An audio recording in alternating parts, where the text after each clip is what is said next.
Are we good here? I see him in the green room. Let's see if this works here. Hello, Travis. Hello. Rob, hey, what's up? Hello, Travis View. Welcome. Thanks for coming on the stream, man. This is cool. Yeah, this is cool. Thanks This so much for works. inviting me on. Yeah. Okay. Let me. Okay. So you're in the video mode. Let's see if I can actually make that work with the. Okay. It's not super essential. Oh yeah, sure. Doesn't matter. Doesn't matter. Yeah. Well, how's it going, man? How's your day been covering all this stuff? Yeah, my day has been really busy. I have like a dozen windows open. I have trying to look at the Q research on 8kun and the QAnon followers who have sort of migrated to Telegram and the remaining kind of QAnon followers who are still on Twitter, trying to gauge how they're reacting to this turn of events that they did not see coming. Q did not predict this, the inauguration of Joe Biden. Yeah. And Because so, I mean, yeah. Well, this is the thing that, like, I've been kind of like diving into this over the last week or so, and like following like what they were saying leading up to this, the QAnon folks. Well, let me see if I. Oh, here we go. I got you here. So check. Can you hear me?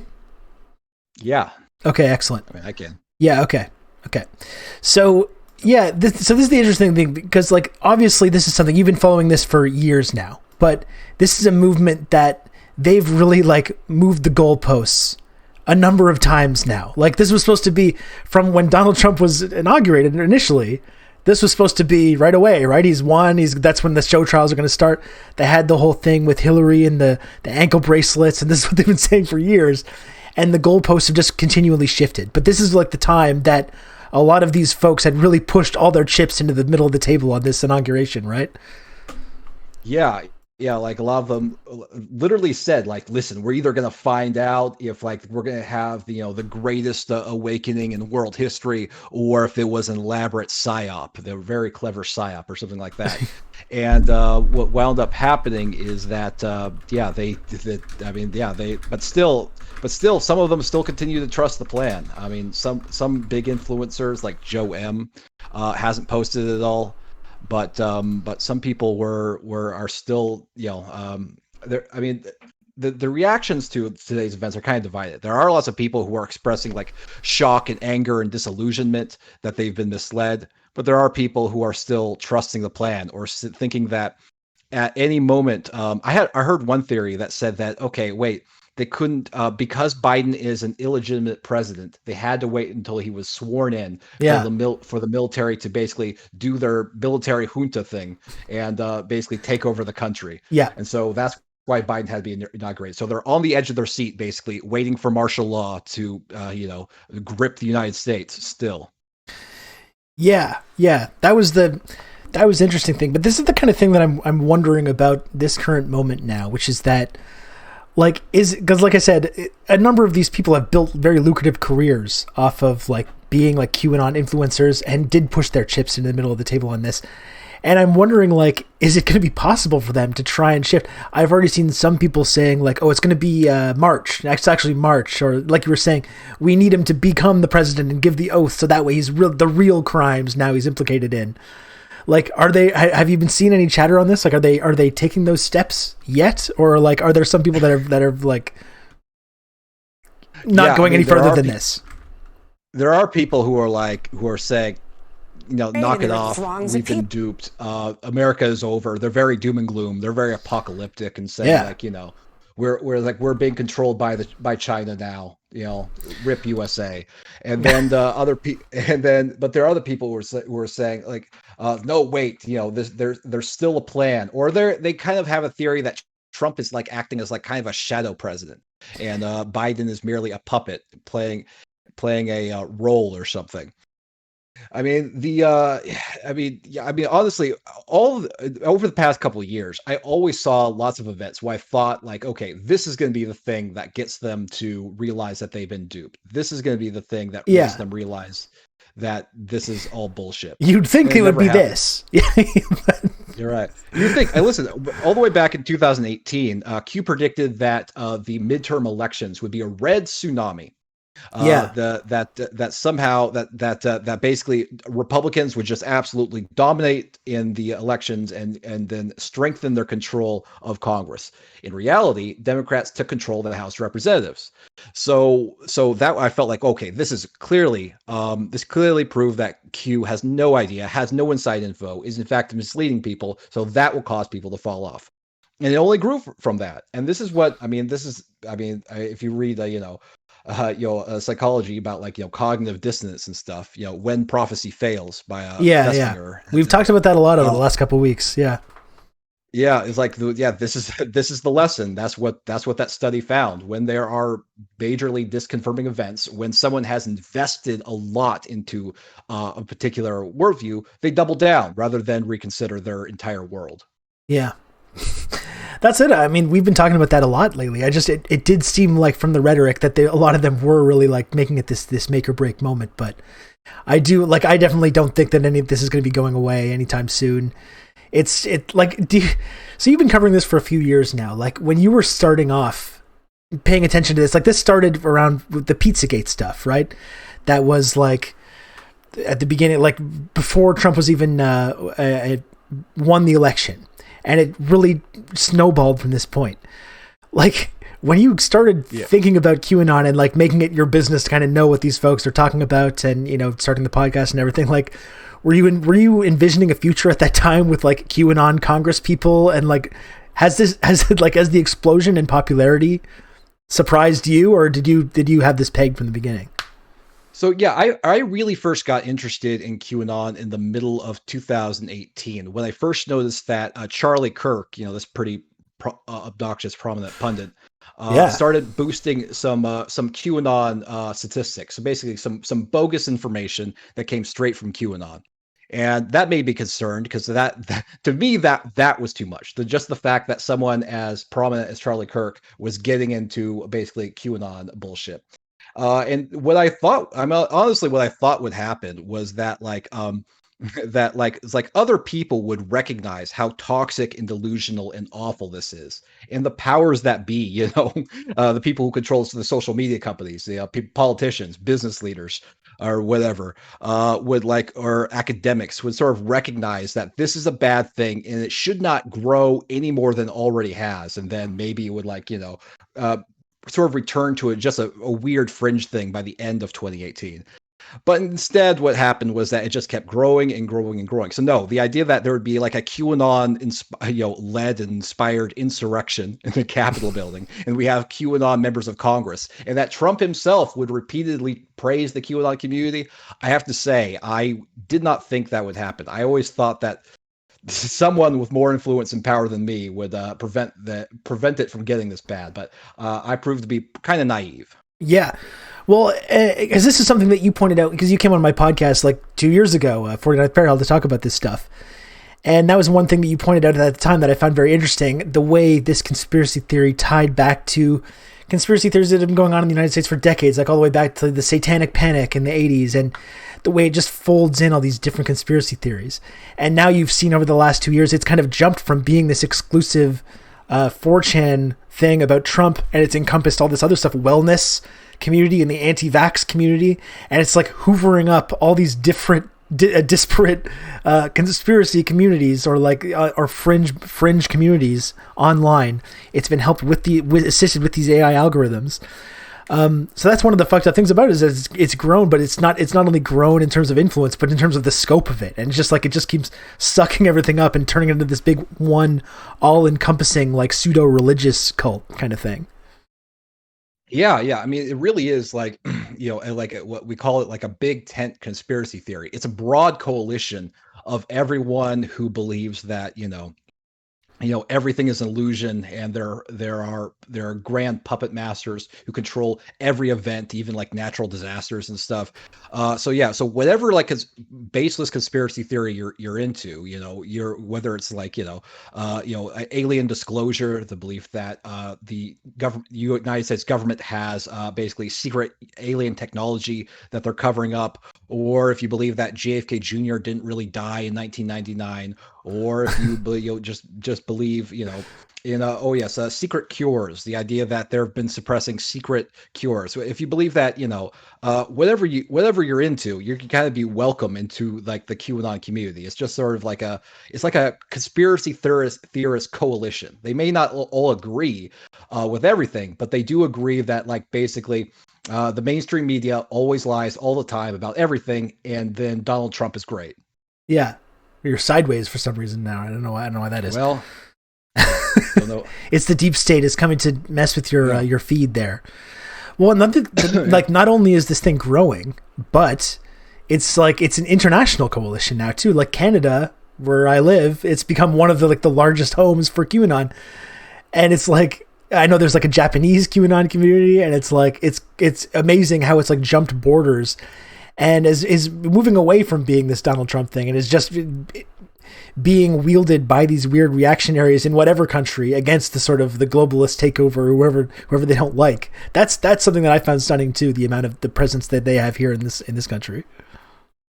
Yeah, I mean, yeah, we on the QAnon Anonymous podcast, we recently covered the Dutch QAnon, and because there is actually a really prominent QAnon scene in the Netherlands. So there's a prominent Dutch rapper named Lange Frans who's full on QAnon. He has a QAnon podcast in which he interviews people.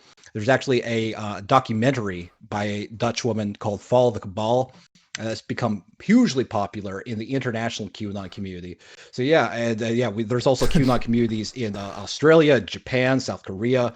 There's one big one in Finland. Germany actually has the third biggest QAnon community behind the UK and the United States, obviously. So that's very concerning. But yeah, this is an international movement. And especially considering the sort of anti-Semitic origins, and there's no alarming, troubling parallels there. Yeah. Like exactly, that was one we were watching one of these influencer videos on this stream on Monday, and that was it. It was like they can go on these big spiels, and you can just like make a point every time they say like European bankers or Rothschilds and stuff like that, and that's ultimately like what it always comes back to, you know? Yeah. It's like it used to be. It used to be like, QAnon or conspiracy theorists were very sort of like, I guess segmented and individually kind of fringe, but they all found this single movement to rally around, all over the world. It's very strange, but it's just life now. Yeah. No, but that's one, like, so I don't know. You're probably familiar with this guy, Simon Parks. I've been watching Simon Parks videos. Yes. Yeah. Because we followed we followed this thread we saw a viral tweet that was like, you probably saw it, that was people getting texts from their parents, like, you got to stock up the car, get the non-perishable food items, fill up your bathtub, fill up your gas tank. Get the radio. Yeah, stuff like that. And like one of the texts led back to simonparks.org, so we checked that out. And yeah, so apparently he has this history of like, he's been talking about like alien abductions and like energy transfers and stuff like that, and for decades. So it's like, you can see how some of these guys just like jumped on this grift, that stuff that like to talk about stuff that they've been doing like, throughout their whole careers. I mean, we see that with actually a lot of like QAnon grifters. Like one of the biggest ones is a guy named Praying Medic, and he's basically been a kind of a religious grifter. His big thing before QAnon was divine healing. He would sell people courses, desperate people courses on how to basically heal their illnesses through the power of God. It was obviously an awful exploitative grift. But then QAnon came along, and then he realized that basically the kinds of people who are interested in his kind of grift were also interested in QAnon. So he hopped right on the Q train. So yeah, we see this a lot with like these influencers. They see the QAnon community as basically an audience that they can suck up and exploit, which is really concerning, especially because a lot of white nationalists actually see the QAnon community in the exact same way. Yeah, and so I guess, you've been following this stuff really closely. This must have really exploded too with the pandemic, because the pandemic kind of leaned on a lot of things that they've been like talking about and hinting at for a while, about government control and the emergency broadcast system and the lockdowns. Like we've seen in Canada and Quebec, we've had these like anti-lockdown, anti-mask crowds and rallies going on. And at every single one, there's always Q flags and Q signs. So that, I mean, I imagine this was like a godsend for a lot of these influencers because it allowed them to kind of like spin a lot of the things that they've been saying and say like, oh, look, it's like everything I've been saying is kind of coming to pass. And then also leaning into the wellness stuff, the anti-vax stuff, the people that are, kind of allergic to following governmental directives like medical health initiatives and things like that, and the mask stuff. It must have been a huge gift for them. It was. I mean, as the pandemic gripped the world, we saw like membership QAnon groups on Facebook grow by tens of thousands across the board. So it was an event that made people just absolutely believe what happened was that basically people spent a lot more time indoors, and they started being a lot more anxious. They started being a lot more worried about the future, and they stopped being as trusting of basically official government sources or mainstream media sources. And you mix all that together, that's a perfect recipe for QAnon recruitment.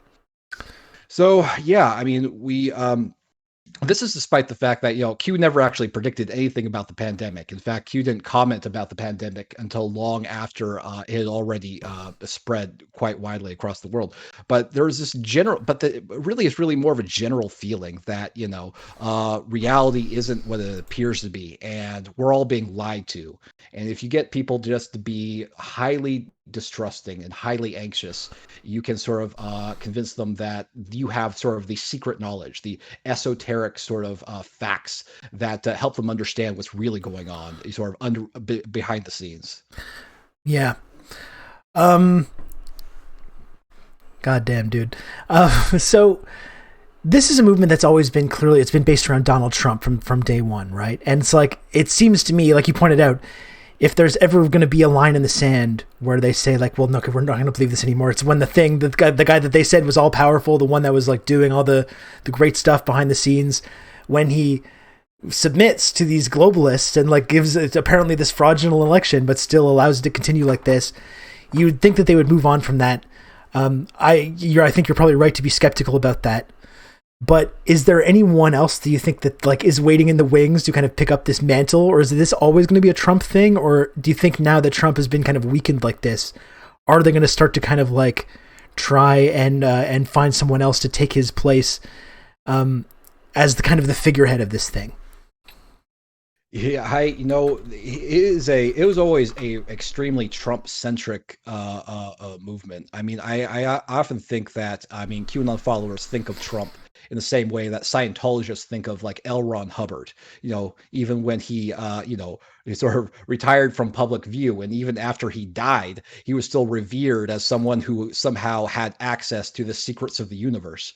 So I really think that QAnon followers are going to treat him like that. Like even after Trump is no longer with us, and he has his, I assume it's going to be a ridiculous state funeral. That they'll continue thinking that he was the one, he was the savior of humanity and the country. Yeah, and they've still got like Michael Flynn too. The fixation on Michael Flynn has been very funny. Like I was reading all the rumors leading up to this, like he was supposed to be the new vice president today when they started the military tribunals and knocked out the communication systems. They were going to swear Trump in the White House. Flynn was going to be the vice president. Their fixation on him from day one has been very funny. But yeah, him and definitely not Mike Pence. They've developed a huge hatred for Pence. They think that he, for some reason, was part of the satanic cabal, and they're furious at him for not unilaterally handing Trump the win on January 6th, the day of the Capitol riot. Yeah, well, I mean, that's the funny thing about how this controversy has developed around that riot. I mean, we were watching it here on this stream, and like how much, like, when people have been fed this kind of disinformation and repeatedly told that, like, oh yeah, it's fraudulent, it's a fraudulent election that's being stolen, and Donald Trump is feeding into all these like conspiracy theories that they believe about Biden, that he's an agent of the communism, and he's a Chinese plant or whatever. Right. And then when you fill people's heads with that, it's like, I don't know what is their next logical step supposed to be? It's like, it feels like that was almost a mild expression of it. is really difficult to like communicate how absurd everything is. Yeah, like Pence, Yeah. like it's like obviously there's no good evidence that the election was fraudulent. Number one, the number two, there's no way Pence himself could decide the election. That's never been the case. There's no constitutional route for him doing it. The basically the results of the election were set in stone, and Pence had no power to just reject electors. It's so otherworldly, fantastical.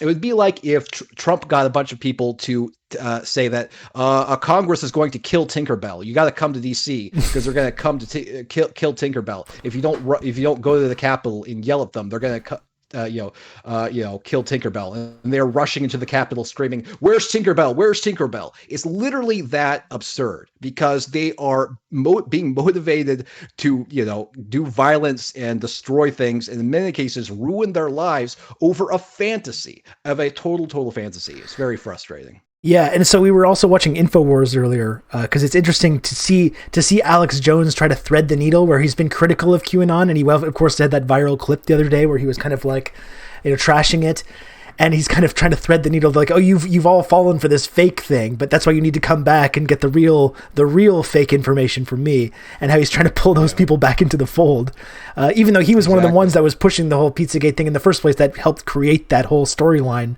that turned into this thing. Absolutely. Yeah, I mean, Alex Jones, he's been around the block. He knows how this works. I mean, yeah, he really sort of came to prominence during the Clinton administration. So basically, he knows the kinds of messaging that's going to resonate in this new path. And so, yeah, he was obviously, I mean, he was doing what everyone was doing. It was that you saw that the QAnon community was a ripe recruiting ground for his grift, and he started trying to message to them. And also, I mean, he also started encouraging people to go to his bands.video website and create their own content. And this was a clever move because he kind of recognized that the future of conspiracy theorizing isn't simply sitting back and watching videos and consuming content. It's also participatory. It's about creating your own content. It's like an ARG. Conspiracy theories. Exactly. It's like, yeah, the gamification of modern conspiracy theorizing, which has been enabled by social media, has been an interesting development. And I think that Alex Jones, who's been very adaptable over the decades in his conspiracy theory business, is recognizing that. Yeah.